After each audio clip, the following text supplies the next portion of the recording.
Good morning students, welcome to our channel personal tutor. और मैं आपकी सोफिया मैम आपके लिए केमिस्ट्री की एक और नई वीडियो के साथ में। तो जैसा कि हम यहाँ पर उन क्वेश्चंस को कवर अप कर रहे हैं जो हमारे बोर्ड एग्जामिनेशन में लास्ट ईयर आ चुके हैं, प्रीवियस ईयर्स में आ चुके हैं, केवल लास्ट ईयर नहीं प्रीवियस ईयर्स में आ चुके हैं और इस साल आने के पूरे चांसेस हैं। सो बेसिकली मैं आपको वो सारे इंपॉर्टेंट क्वेश्चंस करवा रही हूँ, टॉपिक वाइज करवा रही हूँ जो आपके बोर्ड एग्जामिनेशन में आ चुके हैं। तो चैप्टर वाइज नहीं, टॉपिक वाइज। चैप्टर तो रहेगा ही, लेकिन चैप्टर के अंदर भी हमारे टॉपिक्स होते हैं, तो उस टॉपिक से रिलेटेड कितने कॉन्सेप्ट बेस, एक ही टाइप के क्वेश्चंस में जितने बार आए हैं रिपीट हुए हैं वो नहीं करवाऊंगी। हर एक कॉन्सेप्ट का एक एक क्वेश्चन मैं आपको करवा दूंगी ताकि आपको एक आइडिया हो जाए कि इस पर्टिकुलर टॉपिक में से किस तरह से क्वेश्चन पूछे जाते हैं। तो अभी हमारा चैप्टर चल रहा है इलेक्ट्रोकेमिस्ट्री, और इलेक्ट्रोकेमिस्ट्री में हमारा जो टॉपिक है वो है नॉन्स equation, standard Gibbs free energy, EMF, electron potential, standard electron potential. इनके बेसिस पे जो भी क्वेश्चंस हमसे पूछे गए हैं प्रीवियस ईयर्स के अंदर या जो आने जैसे हैं वो सारे क्वेश्चंस हम यहाँ पर कवर अप करने वाले हैं। ठीक है, तो हम यहाँ पर देख लेते हैं। सबसे पहले अगर हम बात करें यहाँ पर इलेक्ट्रोकेमिस्ट्री की, तो मैंने लास्ट वाली वीडियो में आपको गिब्स फ्री एनर्जी और इलेक्ट्रॉन पोटेंशियल के बेसिस पे बहुत सारे क्वेश्चंस ऑलरेडी इसके अंदर करवा दिए हैं। अब मैं आपको यहाँ पर करवाने वाली हूँ इलेक्ट्रोकेमिस्ट्री की। अगर मैं बात करूँ तो इलेक्ट्रोकेमिस्ट्री में अब हम यहाँ पर क्वेश्चन करेंगे standard non standard electron potential यानी EMF की कैलकुलेशन के वो क्वेश्चन जो 2014 और 15 में आए थे, वो क्वेश्चन मैं आपको करवाऊंगी। तो सबसे पहले तो ये देखिए, ये वाला जो क्वेश्चन अपन कर रहे हैं ये क्वेश्चन आपका 2015 में आया था। Calculate EMF of the following cell of the following cell at 25 degree Celsius.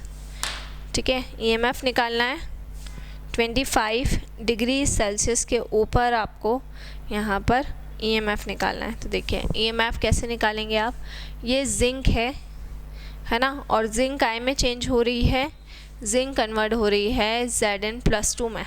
Zinc इसमें बदल रही है, जिंक बदल रही है Zn+2 में, जिसका कंसंट्रेशन है 0.001 मोलार, है ना, 0.001 मोलार।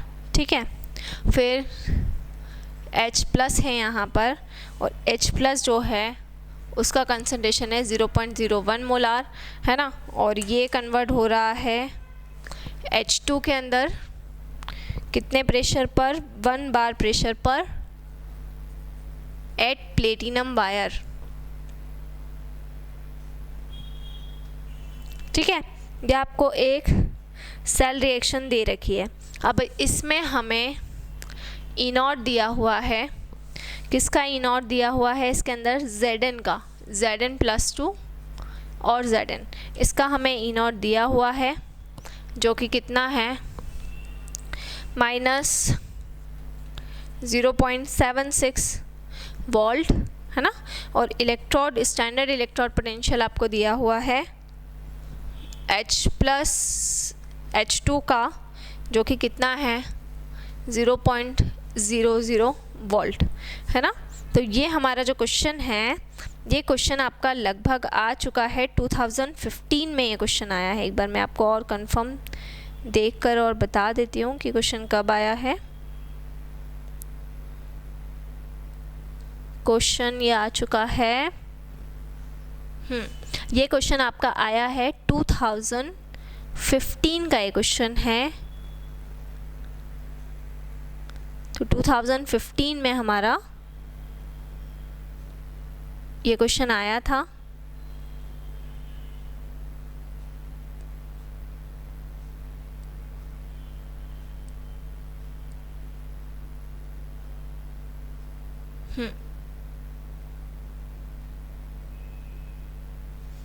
ठीक है, चलिए अब इसकी रिएक्शन हम सबसे पहले बना लेते हैं। 2015 कंफर्म है कि 2015 में ये क्वेश्चन हमारा आया है।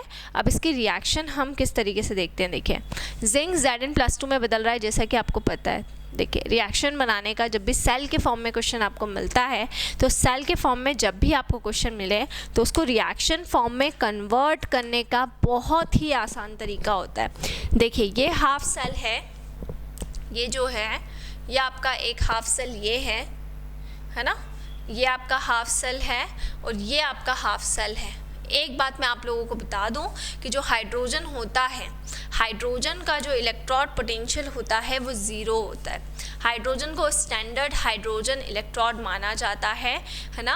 और जब भी आपको हाइड्रोजन दिखे, जो हाफ आपका जो भी सेल है उस हाफ सेल के अंदर जब भी आपको क्या मिले, जब भी आपको हाइड्रोजन दिखे तो हमेशा उसकी वैल्यू क्या हो जाएगी, हमेशा उसकी वैल्यू आपको ज़ीरो ही रखना है। आपको हमेशा उसकी वैल्यू को ज़ीरो ही कंसीडर करना है। तो यहाँ पर जो आपका हाइड्रोजन रहेगा उसकी वैल्यू, हाइड्रोजन जो इलेक्ट्रॉड रहेगा उसकी जो वैल्यू है उसकी वैल्यू को आपको ज़ीरो यहाँ पर कंसीडर करना है, क्योंकि ये हमारा रेफरेंस इलेक्ट्रॉड होता है ना। इसकी हेल्प से हम दूसरे जो भी इलेक्ट्रॉड्स होते हैं उनका इलेक्ट्रॉड पोटेंशियल कैलकुलेट करते हैं, है ना। क्योंकि सेल को कंप्लीट करने के लिए एनोड भी होना चाहिए और कैथोड भी होना चाहिए। तो हमें कैसे पता चलेगा कि ये एनोड की तरह बिहेव कर रहा है, वो पता चलता है हमें उसके इलेक्ट्रॉड पोटेंशियल की वैल्यू से। लेकिन इलेक्ट्रॉड पोटेंशियल को कैलकुलेट करने के लिए भी एक रेफरेंस इलेक्ट्रॉड होना चाहिए ना, जिसका फिक्स इलेक्ट्रॉड पोटेंशियल हो। तो हाइड्रोजन जो रहता है उसका कंफर्म इलेक्ट्रॉड पोटेंशियल होता है ज़ीरो, है ना। तो यहाँ पे हाइड्रोजन हमारा रेफरेंस इलेक्ट्रॉड की तरह बिहेव करेगा। वो ऑक्सीडेशन भी करता है और वो रिडक्शन भी करता है, दोनों कर लेता है अकॉर्डिंग टू द सिचुएशन। तो यहाँ पे देखिए जिंक जो है वो किस में बदल रहा है, Zn+2 में बदल रहा है। तो इस तरीके से ये रिएक्शन हो जाएगी कि जो हमारा जिंक है वो किस में बदल रहा है, वो Zn+2 में बदल रहा है। अब जिंक यहाँ पर क्या कर रहा है, जिंक यहाँ पर आप देख सकते हैं कि जिंक यहाँ पर ऑक्सीडेशन कर रहा है। सेकेंड अगर मैं बात करूँ तो सेकेंड है हाइड्रोजन, मतलब कि H+, हाइड्रोजन मतलब कि H+। तो H+ से वो किस में बदल रहा है, H+ से वो H2 में बदल रहा है। ये गैस फॉर्म है, ये एक्वस फॉर्म है, ये भी एक्वस फॉर्म है। तो ये 2H+ से H2 में बदल रहा है। किस में बदल रहा है, 2H+ से ये H2 में कन्वर्ट हो रहा है। ये कैसे पता चला, बोले मैम 2H+ से H2 में कन्वर्ट हो रहा है। तो बेटा यहाँ पे 2 मैंने इसलिए लगाया कि जिंक Zn+2 में बदल रहा है, मतलब जिंक 2 इलेक्ट्रॉन क्या कर रहा है, 2 इलेक्ट्रॉन रिमूव कर रहा है। तो यहाँ पे जो हमारा हाइड्रोजन रहेगा वो भी डेफिनेटली क्या करेगा, 2 इलेक्ट्रॉन गेन करेगा ना। हाइड्रोजन का काम क्या होगा, 2 इलेक्ट्रॉन को गेन करना, क्योंकि जिंक क्या कर रहा है, जिंक 2 इलेक्ट्रॉन रिमूव कर रहा है। तो हाइड्रोजन क्या करेगा, हाइड्रोजन 2 इलेक्ट्रॉन को एक्सेप्ट करेगा ना। तो जिंक ने क्या किया, 2H+ से जब हमने रिएक्शन करवाई तो जिंक तो बदल गया है उसमें Zn+2 में, और 2H+ जो था वो H2 के अंदर क्या हो गया है, कन्वर्ट हो गया है। तो इस तरीके से ये मेरी एक रिएक्शन हो गई कि जिंक Zn+2 में बदल गया और 2H+ जो है वो H2 में बदल गया। पहले तो हमने यहाँ पे रिएक्शन बना ली। रिएक्शन बनाने के बाद अब मुझे यहाँ पर क्या निकालना है, मुझे इसका इलेक्ट्रॉड पोटेंशियल यानी EMF पता करना है ना। कौन सा EMF पता करना है मुझे यहाँ पे पता करना है इसका नॉन स्टैंडर्ड EMF। तो उसके लिए मैं फॉर्मूला आपको बता देती हूँ यहाँ पर लिखकर। तो फॉर्मूला होता है E cell is equals to में E not cell, E cell is equals to में E not cell minus 0.059 upon n log to the base 10, या log भी लिखोगे तो भी चलेगा, प्रोडक्ट अपॉन रिएक्टेंट, ठीक है ना। तो यहाँ पर ये हमारी क्या हो जाएगी, नॉन्स्ट इक्वेशन का ये हमारा क्या हो जाएगा, फॉर्मूला। अब यहाँ पर अगर मुझे E नॉट सेल की वैल्यू निकालनी है तो E नॉट सेल की वैल्यू क्या होती है, E नॉट सेल मतलब स्टैंडर्ड इलेक्ट्रॉड पोटेंशियल निकालने का फॉर्मूला होता है E cathode minus E anode. ये होता है स्टैंडर्ड इलेक्ट्रॉड पोटेंशियल को निकालने का फॉर्मूला। क्योंकि हमें यहाँ पर अलग अलग वैल्यूज़ दे रखी है, जब भी आपको अलग अलग वैल्यूज़ दे दी जाएंगी तो आपको हमेशा क्या करना पड़ेगा, इस E नॉट सेल का फॉर्मूला निकालना पड़ेगा। और इस E नॉट सेल के फॉर्मूले से जैसे आप इसको यहाँ पर निकालेंगे तो इस E नॉट सेल के फॉर्मूले से आप यहाँ पर E cathode minus E anode लगाएंगे, ठीक है। और E cathode minus E anode लगाकर आप यहाँ पर इसकी कैलकुलेशन कर सकते हैं। तो E कैथोड की अगर मैं बात करूँ तो E कैथोड कितना दिया हुआ है, देख लीजिए आप ई कैथोड की वैल्यू कितनी है।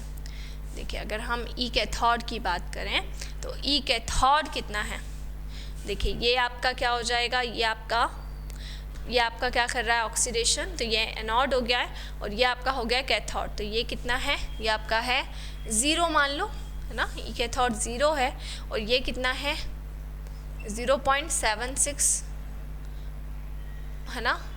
अब माइनस 0.76 है, सो ये माइनस और ये माइनस काय में बदल जाएगा प्लस में, तो ये वैल्यू हो जाएगी प्लस 0.76। कुछ बच्चे पता है क्या गड़बड़ करते हैं, कुछ बच्चे ये गड़बड़ करते हैं कि यहाँ पे जैसे माइनस 0.76 दिया हुआ है तो डायरेक्टली वो हाइड्रोजन को देख लेते हैं कि अरे भाई हाइड्रोजन का तो 0 है, तो ये वाला फॉर्मूला लगाते ही नहीं है ई कैथोड और ई एनोड का।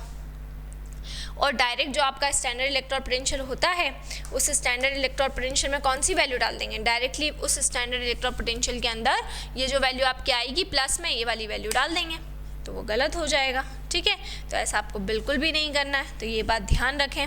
अब उसके बाद में हम क्या करेंगे, ई नॉट सेल की वैल्यू हमारी आ गई है, कितनी आ गई 0.76, वो हम यहाँ पे पुट ऑन कर देंगे, 0.76 यहाँ पे आ गया। फिर 0.059 नंबर ऑफ इलेक्ट्रॉन्स, यहाँ पर आप देख सकते हैं कितने नंबर ऑफ इलेक्ट्रॉन्स का रिमूवल और गेनिंग हो रहा है, 2 इलेक्ट्रॉन है तो n की जगह पे क्या आ जाएगा, n की जगह पे आ जाएगा 2, n की जगह पे कितना आ जाएगा, n की जगह पे आ जाएगा 2। ठीक है, लॉग एज इट इज़ रहेगा। प्रोडक्ट की वैल्यू अगर मैं बात करूं तो प्रोडक्ट कितना दिया हुआ है, तो प्रोडक्ट में मेरी जो वैल्यू दे रखी है Zn+2 की जो मेरी वैल्यू है वो आपकी, देखिए कंसंट्रेशन कितना दिया हुआ है, ये मत रख दीजिएगा, यहाँ पे भी गड़बड़ करते हैं कि यहाँ पर प्रोडक्ट बाय रिएक्टेंट लिखा हुआ है ना, तो जो इलेक्ट्रॉन पोटेंशियल है ना उसी की वैल्यू रख देंगे, वहाँ तक जाएंगे ही नहीं कि कॉन्सेंट्रेशन रखना है वहाँ पे, तो हमें कॉन्सेंट्रेशन रखना है। तो Zn+2 की वैल्यू कितनी दे रखी है 0.001, है ना। रिएक्टेंट की वैल्यू कितनी दे रखी है, रिएक्टेंट की वैल्यू है 0.01, लेकिन एक बात ध्यान रखना है कि जो H+ आयन है उसके आगे 2 लगा हुआ है, तो यहाँ पे ये आ जाएगा आपकी पावर में, है ना। इसके आगे क्या लगा हुआ है, इसके आगे 2 लगा हुआ है ना, देखिए इसके आगे 2 लगा हुआ है, तो ये यहाँ पर क्या बन जाएगी, ये यहाँ पे बन जाएगी आपकी पावर।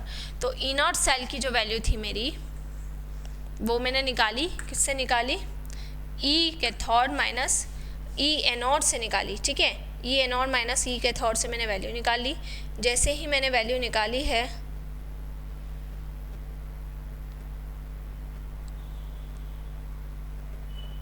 ठीक है,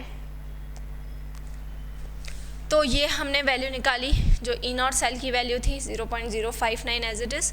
एन की जो वैल्यू है मतलब नंबर ऑफ इलेक्ट्रॉन्स, वो हम यहाँ पर रख देंगे, लॉग एज इट इज़ रहेगा।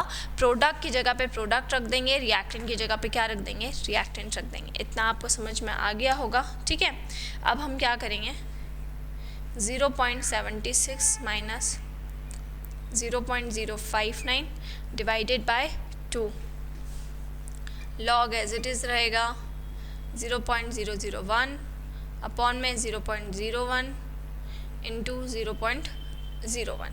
ठीक है, अब यहाँ पर हम क्या करेंगे, ये डेसिमल हमने यहाँ पर हटाया, यहाँ से हमने देखिए ये दोनों डेसिमल हटाए। अब काउंट करते हैं कितने इलेक्ट्रॉन्स का डिफरेंस आ रहा है। तो यहाँ डेसिमल के बाद में 3 डिजिट आ रही हैं और यहाँ पर डेसिमल के बाद में देख सकते हैं आप 4 डिजिट है।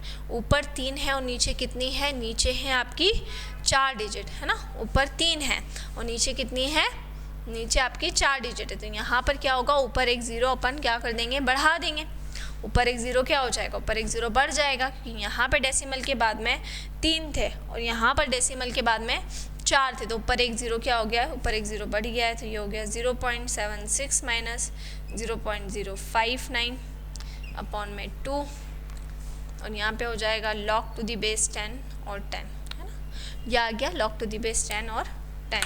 अब इसके बाद में ये वाली जो इतनी हमारी वैल्यू है 0.76 माइनस 0.059 डिवाइडेड बाय 2, इतनी जो आपकी वैल्यू है log टू दी बेस 10 और 10, है ना। ये मैंने आपको फॉर्मूला बताया था कि जब ये बेस और ये दोनों वैल्यू जब सेम हो जाती हैं तो वैल्यू कितनी हो जाती है, उसकी 1 हो जाती है। ये फॉर्मूला था ना, log टू दी बेस ई, इसकी वैल्यू कितनी होती है, इसकी वैल्यू 1 होती है। तो यहाँ पर इसकी वैल्यू क्या हो जाएगी, इसकी वैल्यू हो जाएगी 1। तो यहाँ पर हमने ले लिया है 1, ठीक है। अब यहाँ पे हमने लिया 1 अब इसको हम कैलकुलेट कर लेंगे। तो जब हम इसको कैलकुलेट करेंगे तो देखिए वैल्यू आ जाएगी 0.730 volt, that is the standard electrode potential. तो ये आपका कौन सी वैल्यू हो गई, ये आपके स्टैंडर्ड इलेक्ट्रोड पोटेंशियल की वैल्यू हो गई। कितनी आई है, 0.730 वोल्ट, ये आपकी वैल्यू आई। ये क्वेश्चन आपका हुआ। अब इसके बाद में इसी से सिमिलर जो क्वेश्चंस आपके आ चुके हैं वो कुछ क्वेश्चंस मैं बोर्ड पर लिखवा दे रही हूँ, वहाँ से आप लोग नोट डाउन कर लें और सॉल्व करें, ठीक है। और कोई दिक्कत आती है तो फिर कमेंट बॉक्स में आप डाल दीजिएगा। तो सेम इसी मेथड के ऊपर कुछ क्वेश्चंस हैं जो आपको बोर्ड्स में पूछे गए हैं, वो मैं यहाँ पर आपको लिख दे रही हूँ ईएमएफ से रिलेटेड।